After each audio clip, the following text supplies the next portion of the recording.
أعوذ بالله من الشيطان الرجيم. بسم الله الرحمن الرحيم. صلوات بآواز بلند.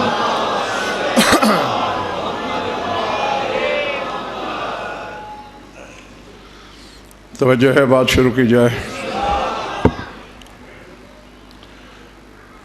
سورہ نوح سے ایک آیت تلاوت کرنے لگا ہوں۔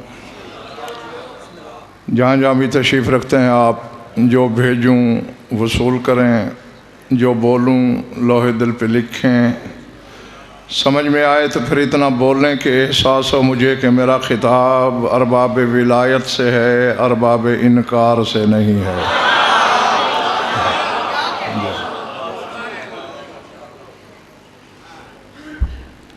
بظاہر مکالمہ ہے حضرت نوح کا، اور ہاں جو علمی دلچسپی رکھتے ہیں ان کے لیے بتاتا چلوں۔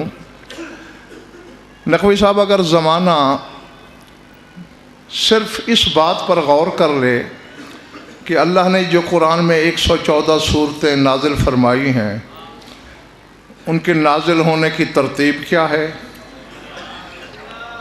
مکے میں کون سی صورتیں اتری ہیں، مدینے میں کون سی اتری ہیں، پہلی کون سی ہے، پانچویں کون سی ہے، 12ویں کون سی ہے، 14ویں کون سی ہے، 72ویں کون سی ہے،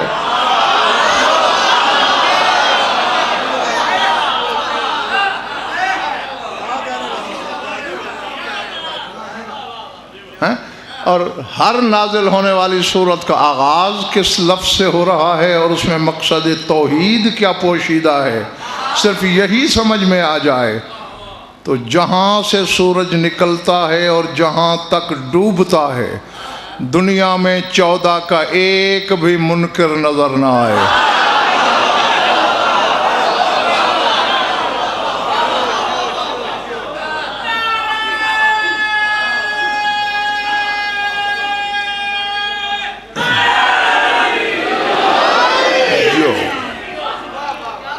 سمجھ میں آ رہی بات؟ اچھا، 86 صورتیں نازل ہوئی ہیں۔ یہ آپ کی دلچسپی کو دیکھ کر دو باتیں کرنے کو دل چاہ گیا ہے میرا۔ 86 صورتیں مکے میں اتریں۔ کتنی؟ ان کا ذرا عدد کامل نکالو، 8 اور 6،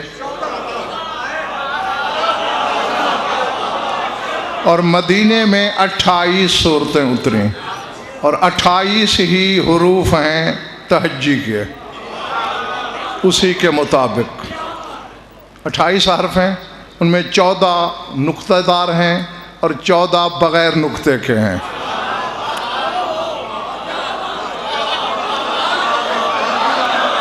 ہاں، یعنی جن حرفوں میں نقطہ ہے وہ 14 کا ظہور ہے۔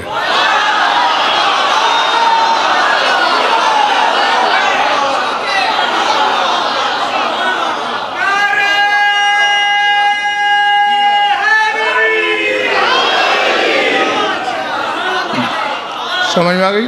نقطہ دار لفظ حرف ظہور ہیں شیراز صاحب 14 کی تجلی کا، اور جن پہ نقطہ نہیں وہ 14 کے غیاب کی نمائندگی کرتے ہیں۔ نازل ہونے کی ترتیب، چونکہ اس وقت علی شاہ جی کاغذ تو تھا نہیں، کچھ قرآن پتوں پہ لکھا گیا، کچھ چمڑوں پہ، کچھ لکڑیوں پہ، صحابہ کرام کو جیسے جیسے ملا وہ ترتیب سے بنا دیا۔ نزول کی ترتیب، سورہ علق پہلا سورہ ہے، اور ذرا تحقیق کرنا 5واں سورہ سورہ فاتحہ ہے۔ جو پیچھے بیٹھے ہو پچھلے محلے والوں، سمجھ میں آ رہی ہے میری بات؟ اور 12ویں سورت سورہ علم نشرح لک صدرک ہے، یعنی 12ویں نمبر پہ اللہ نے اپنے حبیب سے کہا ہے کیا ہم نے تیرا سینہ کھول نہیں دیا؟ اللہ۔ اور 14ویں سورت اب اچھا سورہ عادیات ہے، جس میں قسم کھا رہا ہے اللہ والعادیات ضبحا، جہاں گھوڑے کے ٹاپوں کی قسمیں کھائی ہیں۔ اور 72ویں سورت سورہ ابراہیم ہے، ترتیب نزول میں، یعنی گویا ملت ابراہیم کا تعلق 72 کے عدد سے ضرور نکلتا ہے۔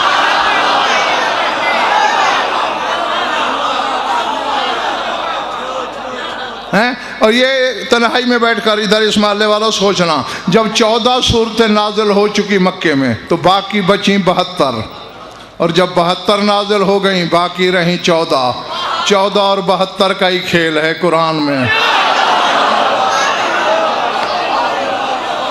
اللہ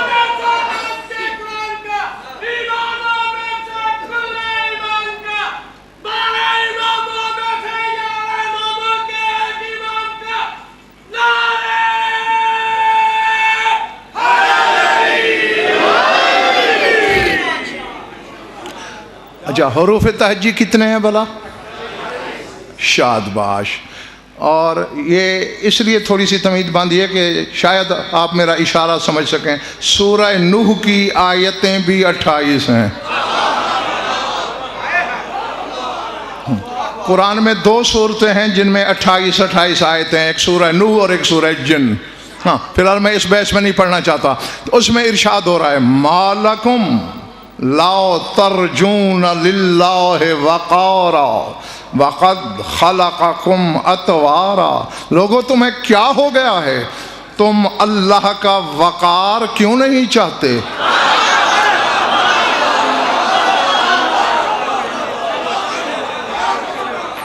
باہر والوں پلے پڑھ رہی ہیں میری باتیں؟ قرآن ہے، آیت ہے، روایت نہیں۔ مالکم، کیا ہو گیا ہے تمہیں، لا ترجون للہ وقارا، کیوں نہیں چاہتے تم اللہ کا وقار؟ قد خلقکم اطوارا، اللہ نے تمہیں بھی طرح طرح کا پیدا کیا ہے، ایک طرح کا پیدا نہیں کیا۔ اب میں کہہ گیا اللہ جانے کون رہ گیا، کون میرا ہم سفر رہا۔ اور جب تو آدم کی اولاد ایک طرح نہیں تو جو تیرے ابا آدم سے بھی پہلے ہیں وہ تیری طرح کیسے ہیں؟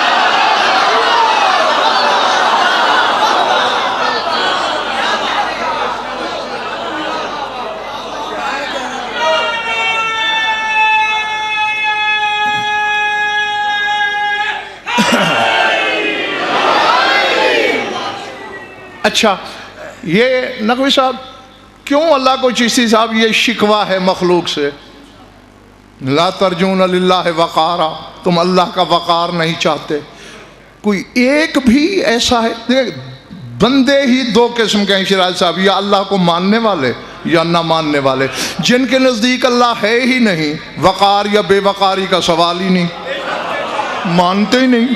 اور جو مانتے ہیں اللہ کو، کوئی مسلمان علی شاہ ایسا ہو سکتا ہے جو اللہ کو معاذ اللہ بے وقار سمجھے؟ بولو نا یار، بولو گے تو بات بنے گی نہیں نا۔ لیکن قرآن میں شکوہ تو ہے۔ نہیں، اب باتیں 2 ہیں، یا معاذ اللہ یہ کہو کہ اللہ نے ابس شکوہ کیا، تو پھر جس کا کلام ابس ہے پھر اس کا وجود کیا ہے؟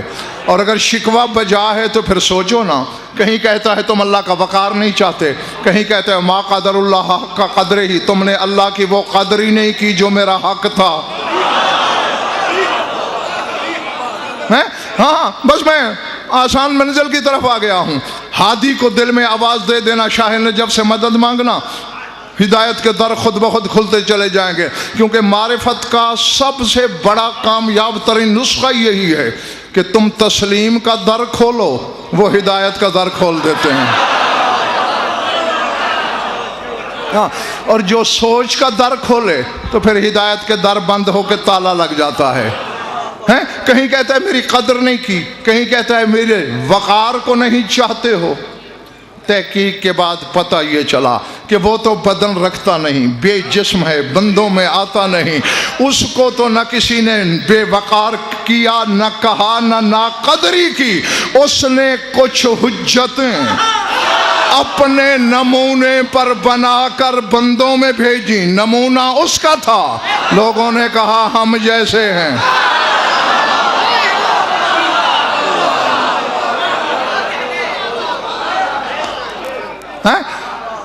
اس نے کہا میری اس سے بڑی بے وقاری کیا ہو سکتی ہے کہ جنہیں میں نے اپنا نمونہ بنایا انہیں تم نے خود کے نمونے پہ سمجھا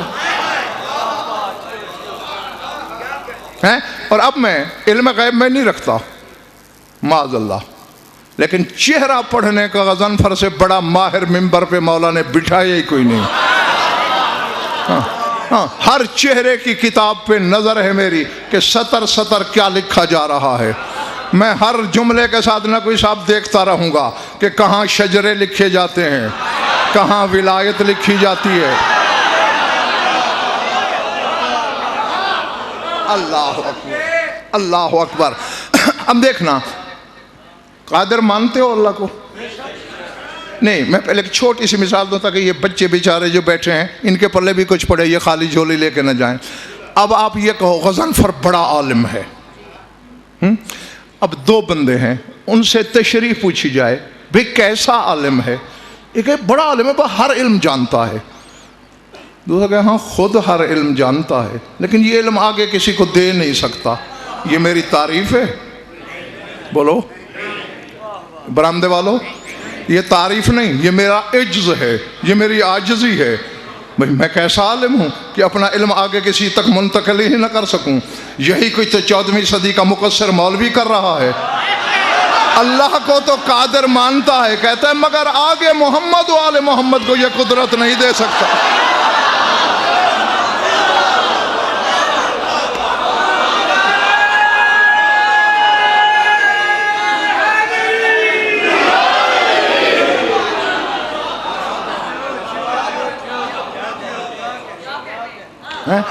اسے اگر قادر مانتے ہو تو پھر یہ بھی نہ کوئی سب ماننا پڑے گا کہ وہ اپنی قدرت آگے منتقل بھی کر سکتا ہے۔ کر سکتا ہے یا نہیں؟ اچھا، جو اس قدرت کی دونوں جہتوں کو مانتے ہو میرا شک دور کر دو، ذرا ہاتھ کھڑا کرو۔ ماشاءاللہ، سب نے مان لیا کہ وہ قدرت منتقل کر سکتا ہے، تو بیٹھے یہیں رہو، تمہارا پاسپورٹ بچاؤں، ویزا بچاؤں، جہاز کا ٹکٹ بچاؤں، عالم تصور میں جست لگاؤ۔ ملک عراق ہے، شہر کوفہ ہے، مسجد اعظم ہے، منبر ابیض پہ ایک وہ ہے جو ازل کا بھی خطیب ہے۔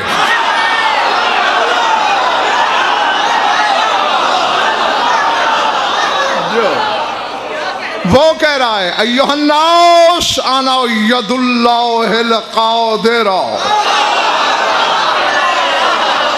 انا قدرت اللہ الغالب انا غلبتہ القاہر۔ اور ہاں، ہر وقت میں کچھ کتابیں ساتھ رکھتا ہوں، جس نے حوالہ دیکھنا ہو آ جانا کوٹھی پہ علی شاہ کے پاس، میں دکھا دوں گا۔ مولا فرماتے ہیں اور لوگوں میں اللہ کا وہ ہاتھ ہوں جو صاحب قدرت ہے۔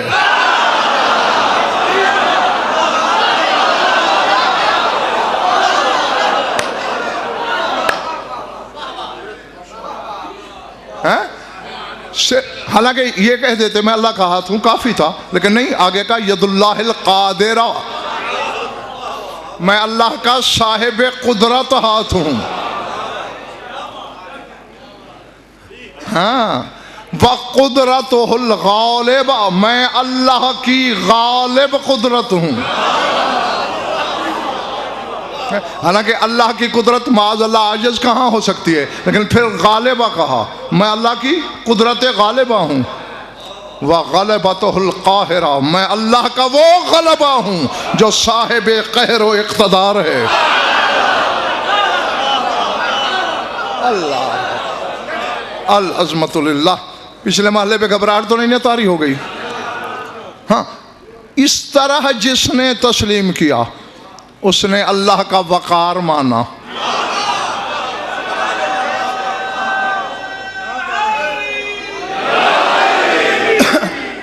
نہیں، یہ کیا بات ہوئی کہ علی شاہ جی اللہ ایسے بندے تو بنائے جو کہیں کہیں میں جانتا ہوں، کہیں کہیں میں نہیں جانتا، اور ایسے نہ بنا سکے جو کہے جو عرش کے پیچھے ہے وہ بھی مجھ سے پوچھو۔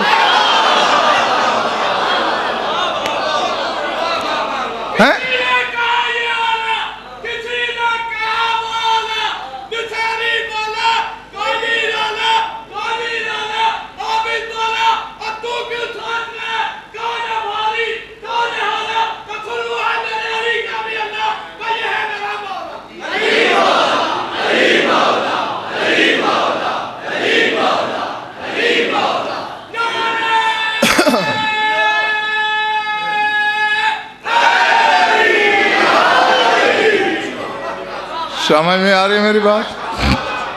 وہ ایسے بندے تو بنائے جو یہ کہیں، بزبانی کہیں کہ اللہ خالق ہے، ثبوت نہ دے سکیں۔ اب اگر نقوی صاحب کوئی اللہ کے خالق ہونے کا ثبوت نہ دے سکے اور پھر یہ بھی کہے میں اس کی حجت ہوں، تو یہ عاجزی حجت کی نہیں، بھیجنے والے کی ہے۔ نقوی برادران نے غضنفر کو منبر پہ بلایا، اور غضنفر اگر علمی دلیل ہی نہ دے سکے تو پہلے تو ان سے پوچھو کہ ایسے عالم کو منبر پہ بٹھایا ہی کیوں جو مسئلے کا حل ہی نہیں جانتا؟ تو یہ زد اللہ پہ پڑے گی کہ ایسے کو حجت بنا کے زمین پہ بھیجا ہی کیوں جو تیری قدرت پہ دلیل ہی نہیں دے سکتا۔ ورنہ انسان بن، اس نے تو وہ حجتیں بھیجی کہ جب بھی شہنشاہ سے پوچھا گیا وہ کیسا خالق ہے، علی نے کہا جیسے میں کرتا ہوں۔ اللہ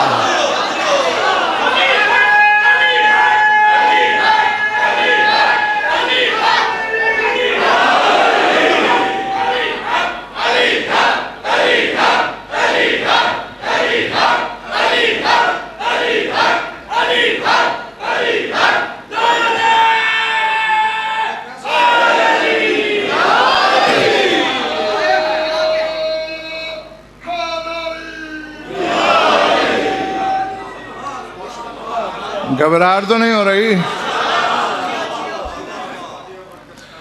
اللہ اکبر۔ نقصہ میرے سامنے حدیث خیط کا ایک جملہ آیا ہے۔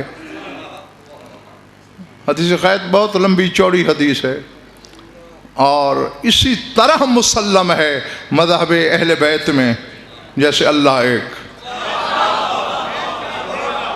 ہاں وہ میں ساری نہیں پڑھنا چاہ رہا، وہ میں ساری پڑھوں تو عشرے میں بھی پوری نہیں ہوتی، اتنی لمبی حدیث ہے۔ اس میں ایک چھوٹا سا ٹکڑا تمہیں سنانے لگا ہوں۔ جابر جعفی جو راوی ہے اس حدیث کا، اس سے سرکار باقر العلوم نے فرمایا،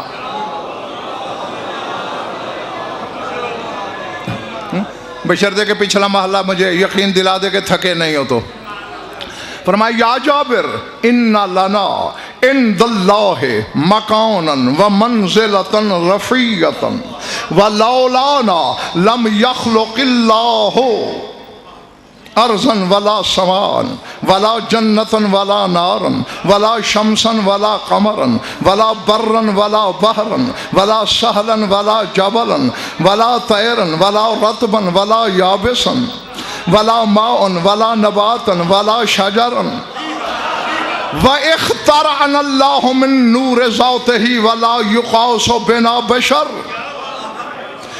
أَنْقَذَكُمُ اللَّهُ بِنَا وَبِنَا هُدِيتُمْ وَنَحْنُ وَاللَّهِ دَلَلْنَاكُمْ عَلَى رَبِّكُمْ وَلَا تَرُدُّوا كُلَّ مَا يَرِدُ عَلَيْكُمْ مِنَّا فَإِنَّا أَكْبَرُ وَأَجَلُّ وَأَعْظَمُ وَأَرْفَعُ مِنْ جَمِيعِ مَا يَرِدُ عَلَيْكُمْ فَمَا فَهِمْتُمُوهُ فَاحْمَدُوا اللَّهَ عَلَيْهِ وَمَا جَهِلْتُمُوهُ فَكِلُوهُ إِلَيْنَا وَقُولُوا أَئِمَّتُنَا أَعْلَمُ بِمَا قَالُوا۔ اسی چھوٹے سے ٹکڑے کو اگر تم نے سمجھ لیا، 1001 مسئلے کا حل اسی جملے میں ہے۔ فرماتے ہیں اے جابر جعفی ان لنا عند اللہ مقانا ومنزلتا رفیعتا، ہم 14 کے لیے اللہ کے ہاں بڑا مرتبہ ہے اور ہماری اس کے ہاں منزلت بہت رفیع ہے، بہت بلند ہے۔ ولولانا، اگر ہم نہ ہوتے، لم یخلق اللہ ارضا ولا سماء ولا جنتا ولا نارا ولا شمسا ولا قمرا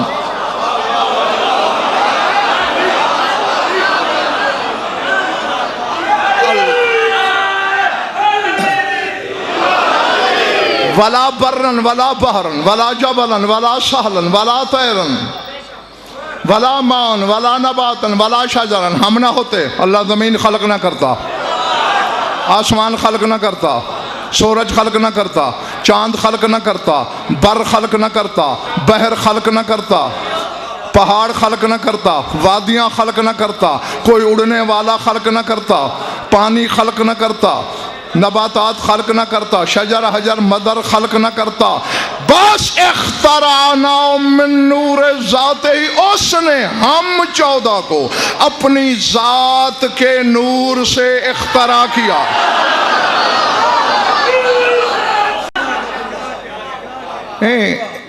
جو پہلے جملے میں پڑھ گیا کہ اگر ہم نہ ہوتے، یعنی دوسرے لفظوں میں ایک جملے میں ہم کہیں اگر ہم نہ ہوتے کچھ نہ ہوتا، ٹھیک ہے نا؟ ہم تھے تو یہ ہوا۔ پچھلے مالے والوں اتنی بات سمجھ میں آ گئی نا؟ ہم تھے تو یہ سب کچھ ہوا، ہم نہ ہوتے، اچھا زمین نہ ہوتی، تیرا ابا آدم زمین سے بنا ہے، یہ تھے تو زمین بنی، زمین تھی تو آدم بنا۔ آدم کی تخلیق جن کی خیرات ہے، پھر انہی کو گھور کے کہتا ہے یہ مجھ جیسے ہیں۔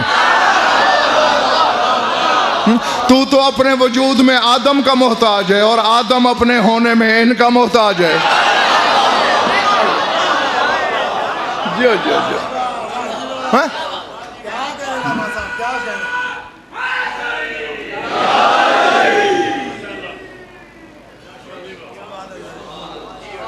تھک گئے ہو تو بس کافی ہے۔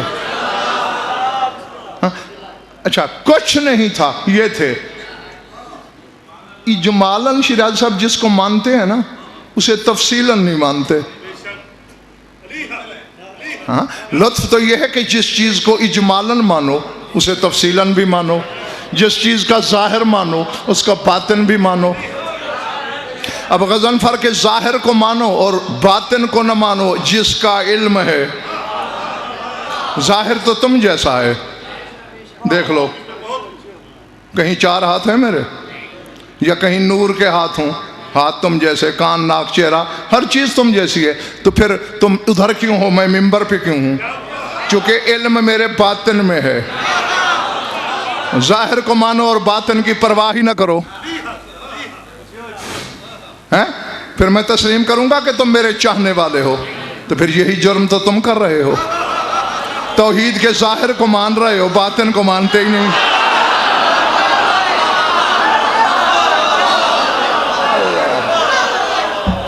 حرف اور لفظ پہ ایمان ہے، مانا تسلیم ہی نہیں۔ تو یہ تو مانتے ہو کہ سب کچھ ان کے صدقے، کچھ نہیں تھا یہ تھے۔ تو ذرا مجھے سمجھاؤ، میں تھوڑا پڑھا ہوا ہوں، میری مدد کر دو۔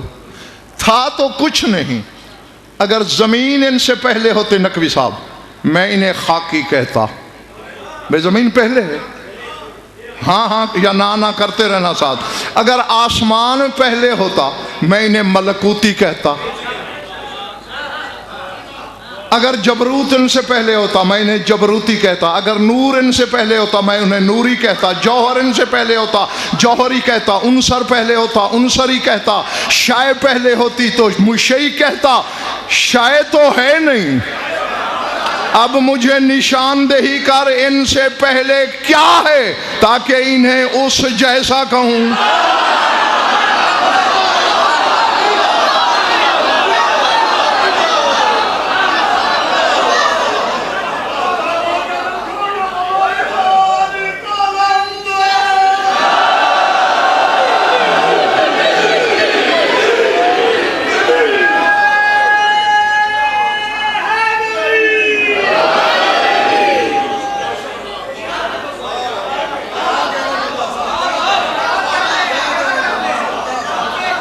سمجھ میں آ رہی نا میری بات؟ ہاں کر سکتے ہو کہ کوئی شے ان سے پہلے، شے ان سے پہلے کوئی نہیں، ایک وجود ان سے پہلے ہے جو واجب الوجود کہلاتا ہے، جسے تو اللہ کہتا ہے۔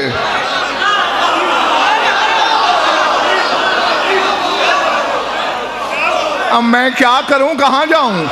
دل میں علی بھی رہتا ہو اور جہالت ہو، یہ تو میں مان نہیں سکتا۔ پھر میں عدم توجہ ہی سمجھوں۔ اگر زمین پہلے ہوتی، خاکی ہوتے، آسمان پہلے ہوتا ملکوتی ہوتے، نور پہلے ہوتا نوری ہوتے، ان سے پہلے کبریا ہے، کبریائی ہیں۔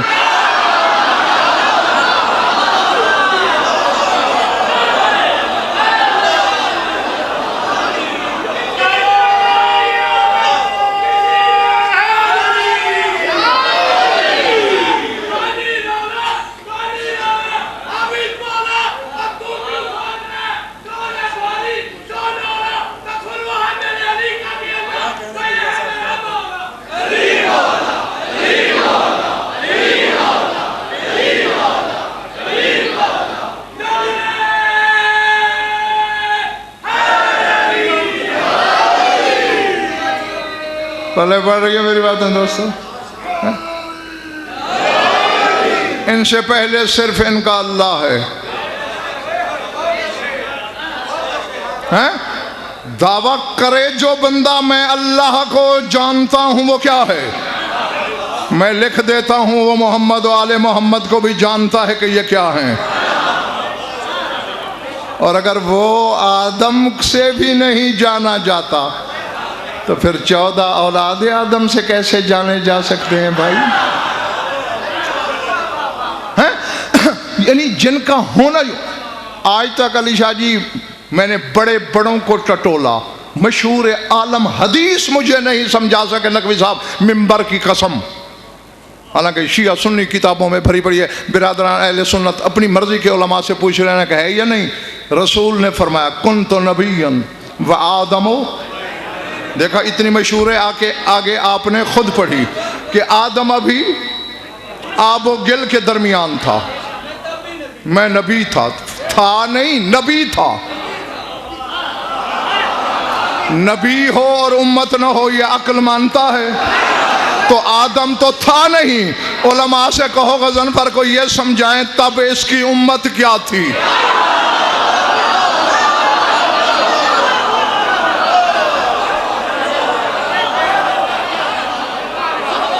جس کی امت کی سرحدیں سمجھ میں نہیں آتی، تم اس علی کو سمجھو گے جس کے بارے میں محمد کہہ رہا ہے یہ مجھ جیسا ہے۔ اللہ اللہ ہیں؟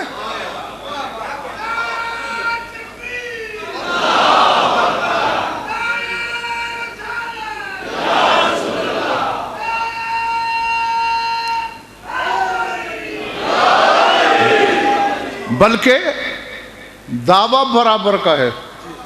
بار والو، امیر نے کہا کنت نبیا و بین آدم و بین الماء والطین، وزیر نے ساتھ کہا کنت ولیا و آدم و بین الماء والطین۔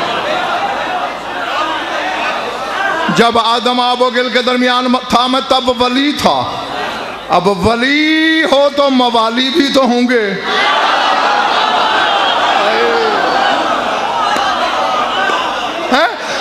جس نبی کی امت اور جس علی کے موالی آدم سے پہلے ہیں، کوئی آدم کا نالائق بیٹا کیسے دعویٰ کر سکتا ہے کہ میں جانتا ہوں یہ 14 کیا ہیں؟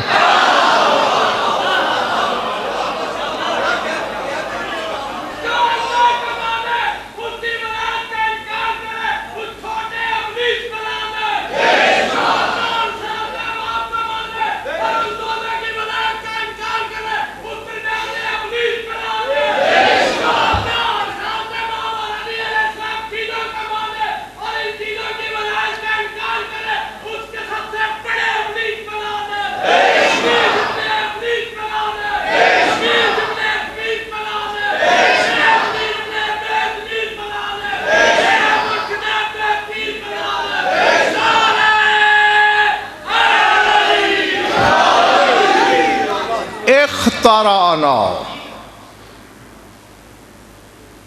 تک گئے ہو؟ اخترانا من نور ذات ہی، میرے ہاتھ کھڑے ہیں، میرا علم اتنا نہیں ہے، کسی کا ہے تو پھر اس رابطہ کرو۔ ہمیں اللہ نے اپنی ذات کے نور سے اختراع کیا۔ شہنشاہ نے خلق نہیں کہا، صنعت نہیں، خلقنا نہیں کہا، صنع نے، اخترانا، اخترانا۔ اللہ اکبر. چونکہ اس وقت عالم خلق کہاں تھا؟ عالم امر نہیں تھا تو عالم خلق کہاں سے آئے؟ ہمیں اپنی ذات کے نور سے اختراع کیا. اب یہ اس کی ذات کے نور سے نکلے ہوئے ہیں.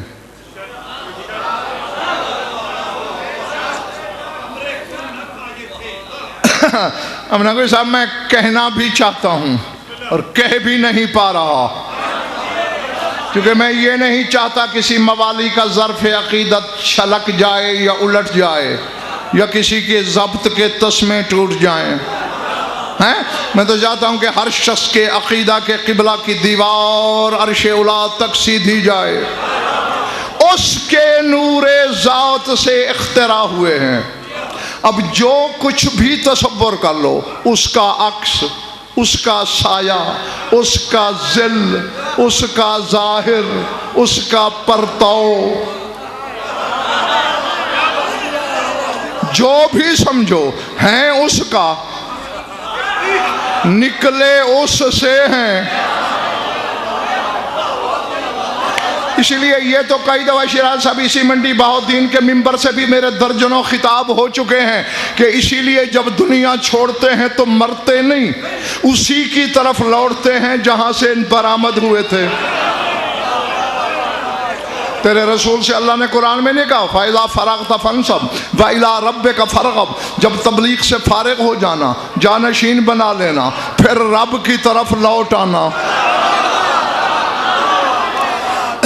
کیونکہ رسول کی اصل وہ تھا، اصل ربوبیت، اور اسی کی طرف اشارہ ہے اسی سرکار باقر کے بیٹے کے اس فرمان میں کہ لنا مع اللہ حالات اذ نحن ہوا وہوا نحن وما ذالک نحن وہوا ہوا. ہم 14 کے اللہ کے ساتھ کچھ ایسے حالات بھی ہیں جب ہم وہ ہوتے ہیں.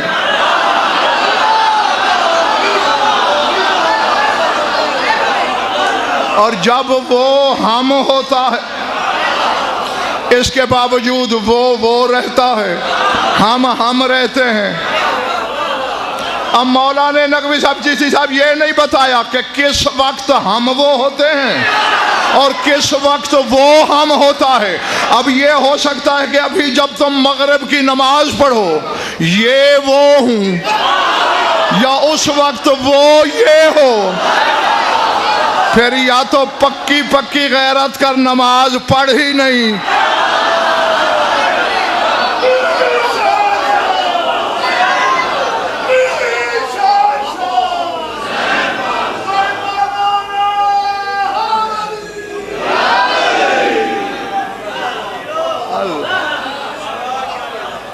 ارادے ہیں، کیونکہ وقت تو مقرر ہی نہیں ہے نا. اور پھر یہ ہے کہ علی شاہ جی انتہائے مشرق یعنی فار ایسٹ سے لے کر جہاں تک سورج ڈوبتا ہے، نماز کا بھی ٹائم ایک نہیں. اسی وقت بھی جب میں پڑھ رہا ہوں ہمارے ہاں کسی نماز کا ٹائم نہیں، لیکن ادھر پیچھے کہیں ظہرین پڑھی جا رہی ہوگی، کہیں صبح پڑھی جا رہی ہوگی، اللہ کہیں مغرب پڑھی سمجھ میں آ رہی ہے بات جو نہیں. ہاں تو اب مجھے شیراز صاحب کچھ راز سمجھ میں آنے لگا ہے کہ اللہ نے مہدب زمین کے لیے وقت ایک کیوں نہیں بنایا. کیونکہ وہ چاہتا ہے میں تو غیب ہی غیب ہوں، میرے ظاہر کو بھی جھکا جائے. اسی لیے اس نے عالم اجسام میں ظاہر بنایا کعبے کو کہ مجھ سے پیار ہے تو یہ بھی ظاہر ہے جسموں میں میرا، اس کو سجدہ کر پھر مانوں گا تو نمازی ہے. اسی طرح عالم معنی میں اس نے اپنا بدن بنایا علی کو.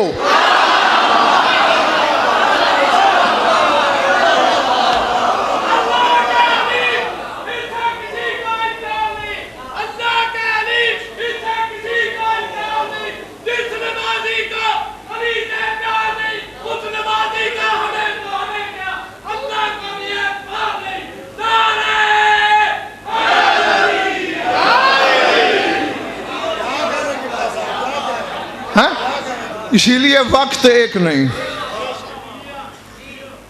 ہاں کہ جہاں کوئی نہ کوئی نمازی نماز پڑھ رہا ہوگا تو یقیناً اس وقت یا یہ وہ ہوں گے. ہاں، اور یہی وجہ تھی سر اٹھانا. آخر والا تم بھی دیکھنا، کعبہ اول بیت تھا علی شاہ جی، لیکن قبلہ اول نہیں تھا. ہزاروں سال اللہ کا گھر ہونے کے باوجود قبلہ نہیں تھا. پھر کوئی 13 رجب کو کعبے میں آیا، پھر سجدے کا حکم دیا. کیوں؟ جاگنا. چونکہ نقوی صاحب اللہ سے بہتر اپنے بندے کو کون جانتا ہے؟ اللہ جانتا ہے کہ یہ نماز میں ہی سب سوچتے ہیں. اللہ جانے اب میرا خطاب جنگل میں ہے یا ویرانے میں، سروں سے گزر رہا ہے یا دلوں میں اتر رہا ہے. کیونکہ اللہ کو پتا ہے کہ جب یہ مصلی پہ کھڑے ہوتے ہیں ساری سوچیں سارے خیال اسی وقت آتے ہیں. تو کسی کو تو خیال آ جائے گا نماز میں کہ کعبے میں علی آیا تھا.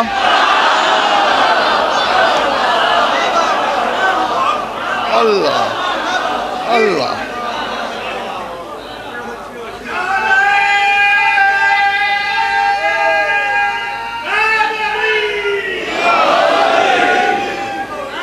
بلے بڑی بات ہے. وہ بھائی خیال والی ہی پڑھنی ہے تو یہ خیال زیادہ بہتر نہیں؟ اب مجھے نہیں پتا کہ میرے فکرے جا کہاں رہے ہیں. وہ خیال بھی کرنا ہے اگر نماز میں. حالانکہ نماز تو خیال سے صاف پاک ہونی چاہیے، لیکن اگر خیال والی ہی پڑھنی ہے تو اپنوں کو سوچنے کی بجائے علی کو سوچ، تاکہ کل اگر اللہ کہے اے میری نماز پڑھ کے علی کو سوچتا رہا تو تو کہہ تو سکے اپنے کو تو نہیں سوچا، تیرے کو سوچتا رہا ہوں.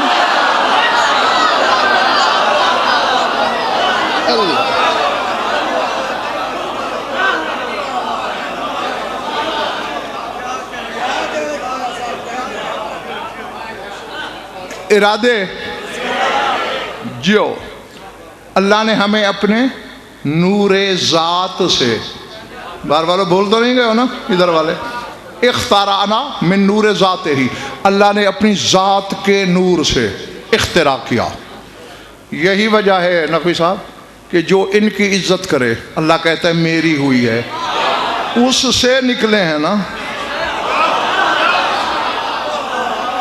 ہاں یہی وجہ ہے ساتھ ہے کہ یہ جو کام کرتے ہیں، یہ تیر مارے اللہ کہتے ہیں میں نے مارا، اس سے نکلا تھا نا. ان الذین یبایعونک تحت الشجرۃ انما یبایعون اللہ. اے محمد جو تیری بیعت کر رہے ہیں یہ در حقیقت اللہ کی بیعت کر رہے ہیں، اس سے نکلا ہے نا. سب کے آخر میں علی نے ہاتھ رکھا ید اللہ فوق ایدیہم، اس سے نکلا ہے نا. تو جو ان کی عزت کرے اللہ کہتے ہیں میری ہوئی. جو ان کی توہین کرے اللہ کہتے ہیں من احان علی ولی فقد احاننی، جس نے میرے ولی کی توہین کی اس نے میری توہین کی. اس سے نکلا ہے نا. تو اب جب ساری نسبت نقوی صاحب وہ اپنی طرف منسوب کرتا ہے تو جو اسے نماز میں بلائے گویا اس نے اللہ کو بلایا، اور جو اسے نکالے اس نے اللہ کو نکالا. اب جس نماز میں اللہ ہی نہ ہو اسے نماز کہے گا کون؟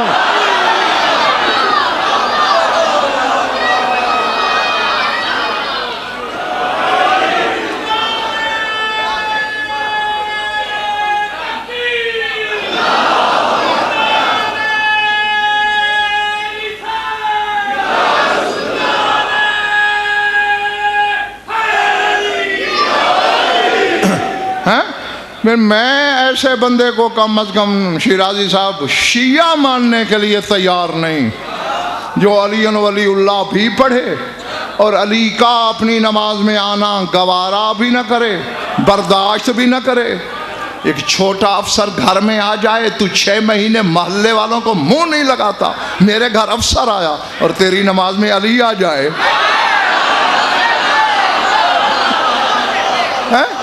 تو تیری اس نماز کی شان کیا ہوگی؟ تیری اس نماز کی عزت کیا ہوگی؟ ہاں پھر میں اسے شیعہ نہیں مانتا، پھر اس سے مجھے وہ سنی عالم زیادہ اچھا لگتا ہے. ابن ابی الحدید کئی بار اس کا نام تمہارے سامنے لے چکا ہوں، تعارف کرا چکا ہوں، اہل سنت عالم ہیں، علی سے پیار کرتا ہے، اور وہ اپنے قصیدے میں نقوی صاحب جیسی صاحب کہہ رہا ہے تیرے مولا کو خطاب کر کے، کہتے ہیں اذا ما طاف قوم بالمشاعر والصفا فقبرک رکنی طائفا و مشاعری، یعنی میری قوم کے بندے جب کعبے جا کے طواف کر کے حاجی بنتے ہیں، میں تیری قبر کا طواف کر کے حاجی بن جاتا ہوں۔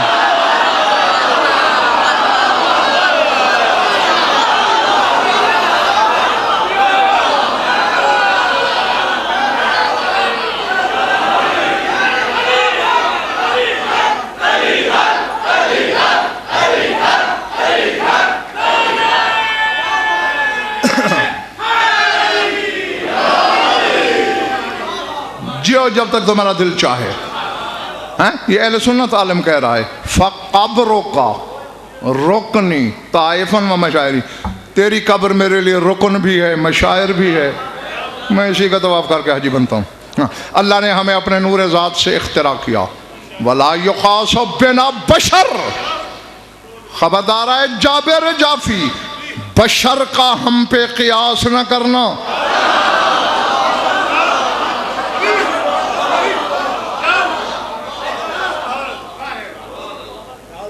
میں نے کہہ دیا، پتہ نہیں کس کے سر سے گزر گیا، کس کے سہنے دل میں اترا، لا یقاس بنا بشر، کسی بشر کا ہم پہ قیاس نہ کرنا۔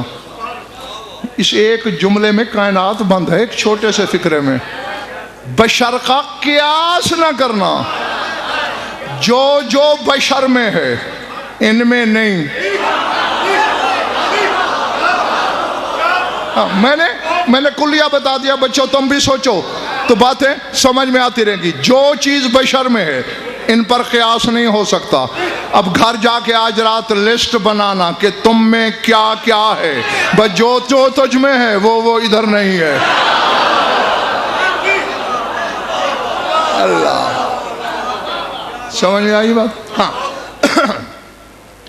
اللہ اکبر، فرمایا بنا انقذکم اللہ، اللہ نے ہمارے ذریعے تمہیں جہنم سے نجات دی، ہماری وجہ سے، ہمارے سبب سے۔ وَبِنَا هُدِیتُم، تمہیں ہدایت ہمارے ذریعے ملی۔ اور آگے میرے مولا نے قسم کھائی، نحن واللہ دللناکم علی ربکم، اللہ کی قسم تمہیں تمہارے رب کی نشاندہی ہم ہی نے تو کی۔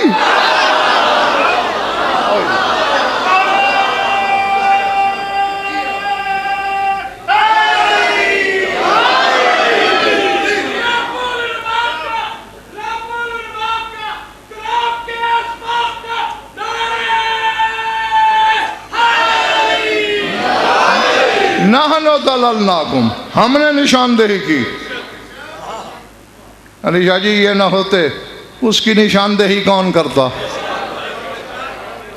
سب کے لیے توحید سمائی تھی، سنی ہوئی تھی، یہ تھے حقیقی توحید کے عالم، یہ جانتے تھے، چونکہ توحید ان کا مصدر ہے نا۔ ہائے ہائے ہائے، ہر شے اپنے مصدر کو جانتی ہے۔ پانی کو پتا ہے میں کہاں سے جاری ہوا ہوں، ہوا کو پتا ہے میرا محب، میرے چلنے کی جگہ کون سی ہے، چونکہ توحید ان کا مصدر ہے۔ انہوں نے نشاندہی کی۔ توجہ، بس یہ جملہ سن لو، سمجھ لو، اور میں نے سمیٹ لیا بیان۔ فرمایا فلا تردو کل ما یرد علیکم منا، ہماری طرف سے جو بات تم تک ہمارے فضائل کے بارے میں پہنچے خبردار رد نہ کرنا۔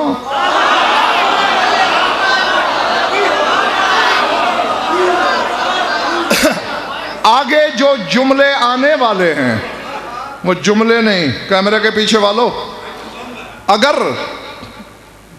دیکھو انسان ہے، ہر ایک کی قوت برداشت نقوی صاحب جس صاحب اپنی اپنی ہے، اگر کوئی معدے میں کمزوری ہو، کوئی کچا پکا پن ہو، تو میں آنکھیں بند کر لیتا ہوں یا منہ ادھر کر لیتا ہوں اور 20 سیکنڈ کا وقت بھی دیتا ہوں وہ چلا جائے، ہیں اور اگر پکے ہیں میدے تو میں پیشگی مبارکباد دیتا ہوں، کیونکہ علی کا بیٹا کچھ کہنے لگا ہے جابر سے۔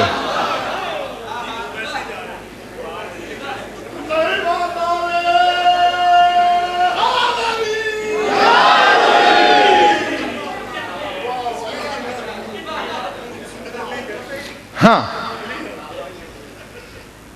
باہر والوں تم میں کوئی ہو اگر تو ادھر ہو کوئی تو نہیں، چلو تو پھر بیٹھے بیٹھے شاہ نجف کو ادرکنی بولو، چونکہ لسان اللہ کے منہ سے جملے نکلنے لگے ہیں ہمارے فضائل کے بارے میں، جو بات تم تک پہنچے فلا تردو، رد نہیں کرنا، انکار نہیں کرنا۔ کیوں؟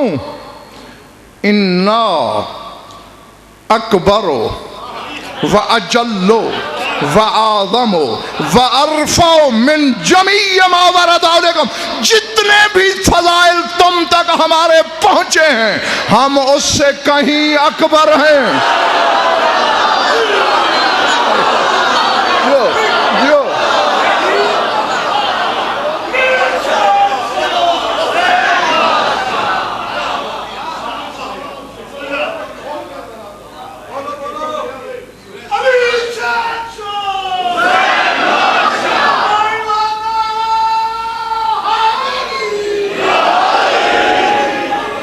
اللہ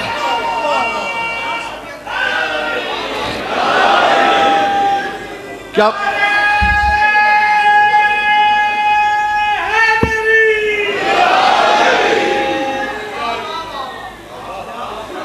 کیا فرمایا میرے شہنشاہ نے؟ انا اکبرو، جو فضائل تم تک ہمارے پہنچ چکے۔ اب تھوڑا سا ٹیسٹر لگا لوں نقوی صاحب، یہ تو ہم تک پہنچ چکا کہ آدم کی مٹی علی نے خمیر کی، باقر کہہ رہا ہے ہم اس سے اکبر ہیں۔ یہ تو ہم تک پہنچ چکا فرشتوں کی ڈیوٹیاں علی نے لگائیں، باقر کہہ رہا ہے ہم اس سے اکبر ہیں۔ یہ تو ہم جانتے ہیں کائنات اللہ کے حکم سے علی نے بنائی، مولا کہہ رہا ہے ہم اکبر ہیں۔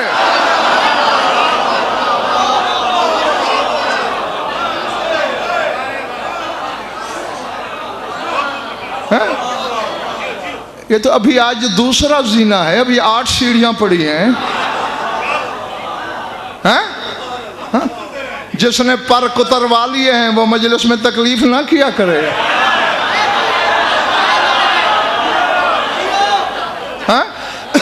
ہاں چونکہ مرحب کا سر اڑانے والا علی میں نے نہیں بتانا، میں نے تو قضاء و قدر کو ششدر کرنے والا علی بتانا ہے۔ سمجھ میں آئے گی بات؟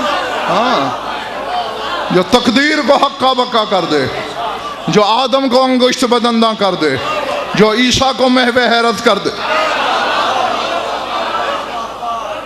ہاں اچھا، صرف اکبر نہیں، 4 لفظ علی شاہ جی میرے شہنشاہ نے بولے تھے، 4 بس سن لو، سمٹ گئی بات۔ فَإِنَّا أَكْبَرُ، ہم بہت بڑے ہیں اس سے جو فضائل تم تک پہنچے۔ وَأَجَلُّ، ہم صرف جلیل نہیں، ہم اجل ہیں۔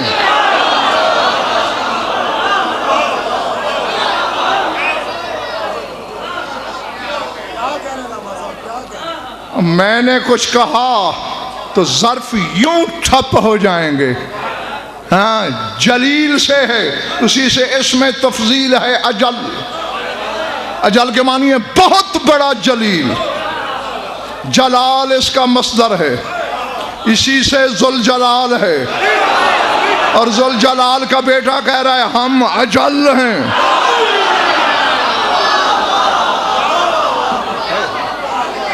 اللہ وَأَعْظَمُ، ہم جو فضائل تم تک جابر پہنچے ہیں ہم اس سے عظیم تر ہیں۔ ہاں عظیم نہیں، اعظم۔ وَأَرْفَعُ، رفیع ترین، بلند تر ہیں اس سے۔ بس آگے نقوی صاحب میرے مولانا نے ایک نسخہ بتا دیا، فرمایا ہاں ما فہمتموہ فحمداللہ علیہ، ہمارے جو فضائل تمہاری سمجھ میں آ جائیں خدا کی حمد کیا کرو۔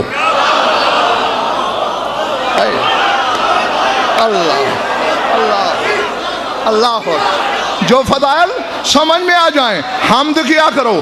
وَمَا جَهِلْتُمُوهُ، اور جن چیزوں سے تم جاہل ہو جو سمجھ میں نہیں آتی خبردار انکار نہ کرنا، فَقِلُوهُ إِلَيْنَا، ہماری طرف لوٹا دینا۔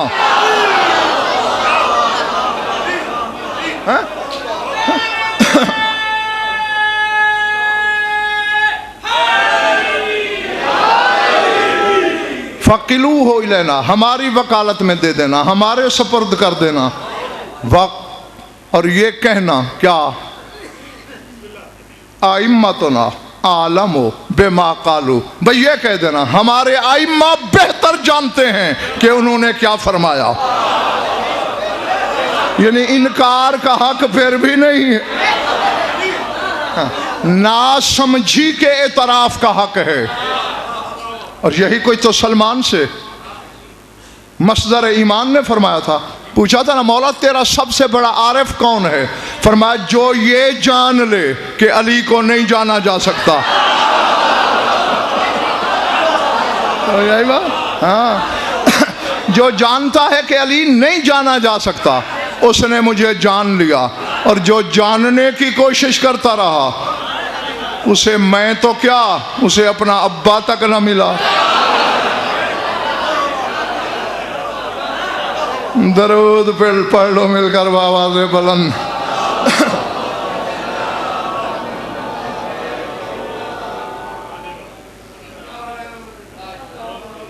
کچھ لطف آیا یا وقت ضائع ہوا؟ خوش رہو، آباد رہو، مولا آپ سب کی عبادت قبول فرمائیں۔ یہ بھی حقیقت قاہرہ ہے کہ لاکھ دریا علم کے بہا دیے جائیں، جب تک چار آنسو نہ بہیں آنکھوں میں نمی نہ اترے، جو شام سے آتی ہے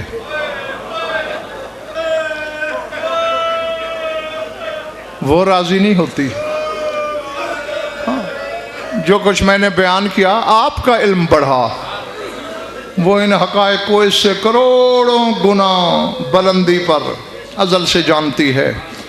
بس میرے پاس سوائے دعا کے کچھ نہیں کہ جو آنکھ ان مظلوموں کے غم میں روتی ہے خدا اسے دنیا اور آخرت میں کسی اور جگہ کبھی نہ رلائے۔ میرے پاس دعا ہے، صلہ مجلس کی مالکن کے پاس ہے، اس کی ہر عزادار پہ نظر ہے۔ بس دو جملے یاد دہانی کے اور میں ممبر چھوڑنے لگا ہوں۔ تیرے امام زمانہ کی زیارت ناہیہ کا جملہ ہے، وہ جملہ تو پہلے بھی کئی دفعہ میں نے آپ کے سامنے دہرایا ہے، السلام علی الدماء السائلات۔ اور آج سے پہلے جب بھی میں نے اس جملے کو پڑھا یہی ترجمہ کیا ہے کہ مولا فرماتے ہیں میرا اس لہو پر سلام جو سفر میں بھی بہتا رہا۔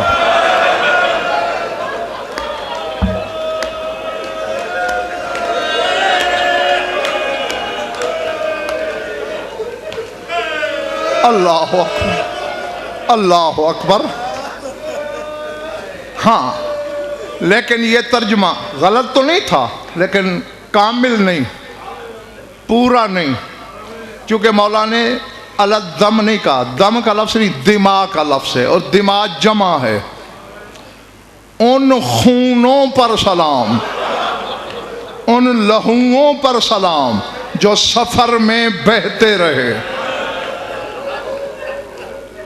یہ میرے جڑے ہوئے ہاتھ دیکھ لو، تمہاری قوم کا خادم ہوں، مذہب اہل بیت کا حقیر سا وکیل ہوں، خون رونے والا تم میں ہے، گواہ میرا مولا سجاد ہے۔ تمہیں چوٹ ضرور لگے گی مگر میں ہاتھ جوڑ کے پہلے معافی مانگ لیتا ہوں، عزادار کا دل بہت نازک ہوتا ہے۔ جمع کم از کم 3 پہ بولی جاتی ہے، اس کا مطلب ہے زیادہ لہو ہیں جو سفر میں بھی جاری رہے۔ جب ایک خون کی بات ہوتی ہے تو 4 سال کی بطول تصور میں آتی ہے۔ بے شک سکینہ کے کانوں کا لہو بازاروں میں جاری رہا، درباروں میں بہتا رہا، میں نے کل بھی تمہیں بتایا کہ حتیٰ کہ قبر سے قیامت کے دن اٹھے گی تو معصومہ کے بلا تشبیہات کانوں پہ ہوں گے اور انگلیوں کی بنیادوں سے خون جاری. کیوں؟ کان جو زخمی ہیں. اور کان کیوں زخمی ہیں رونے والوں؟ گوشوارے چھینے گئے، اتارے نہیں گئے، چھینے گئے. اب مجھے نہیں خبر کہ کس کے سینے میں گوشت ہے، کہاں پتھر ہے. قرآن لانا ہے، یہیں پڑے ہوں گے. قرآن میرے سر پہ رکھ دو، عباس کا علم میرے ہاتھ میں دو. سمجھ میں آ گیا تو قبر میں بھی ماتم کرو گے.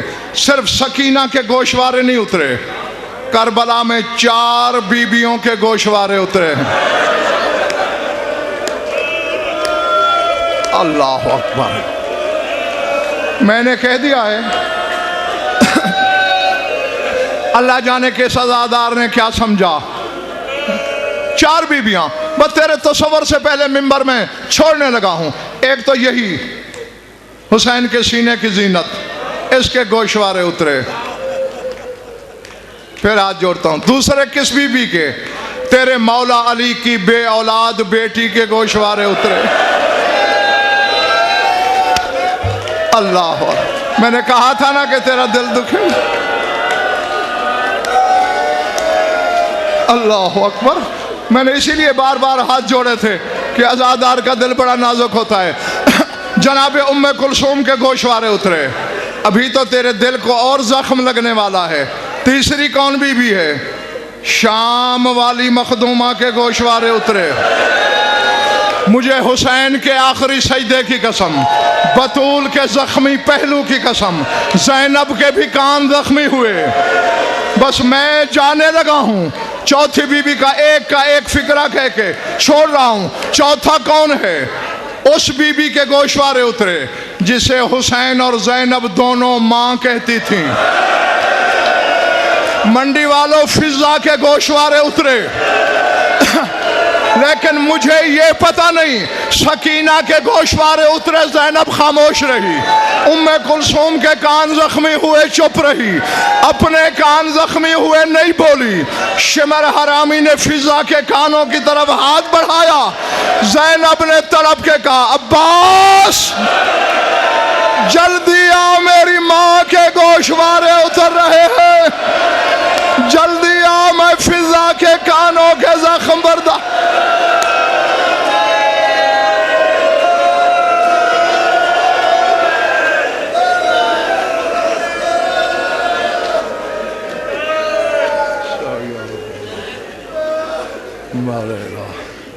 مجلس کو منظور مقبول فرما. مانیان کی مسائی کی شرف فرما. مومنین مومنات کی شرکت مبدل وسلم. ہماری ولیدہ بہن قبول فرما. جو من بھی اولاد ہیں اولاد نہ رہتا. جو تنگ دست اور مقروض ہیں ان کی تنگ دست ہیں. جو قید ہیں رہایت فرما. جو بیمار ہیں شفائے کاملات. جمیع مومنین مومنات کے جو حاجات و قضایا عدل و شریعت کے نزدیک جائز ہیں پورے فرما. ہماری لاکھوں دعاؤں کی ایک دعا ہے، ہمارے وارث کا جد ظہور فرما. اللہم کن ولیک الحجۃ بن الحسن صلواتک علیہ وعلی آبائہ فی ہذہ الساعۃ وفی کل ساعۃ من ساعات اللیل والنہار ولی وحافظ مقاعد منا وسیر ودلیل وعین حتی تسکنہ ارضک طوعا وتمتعہ فیہا طویلا. یا رب محمد وآل محمد عجل فرج آل محمد. ربنا تقبل منا وإنک انت السمیع العلیم بجاہ محمد وآل بیتہ.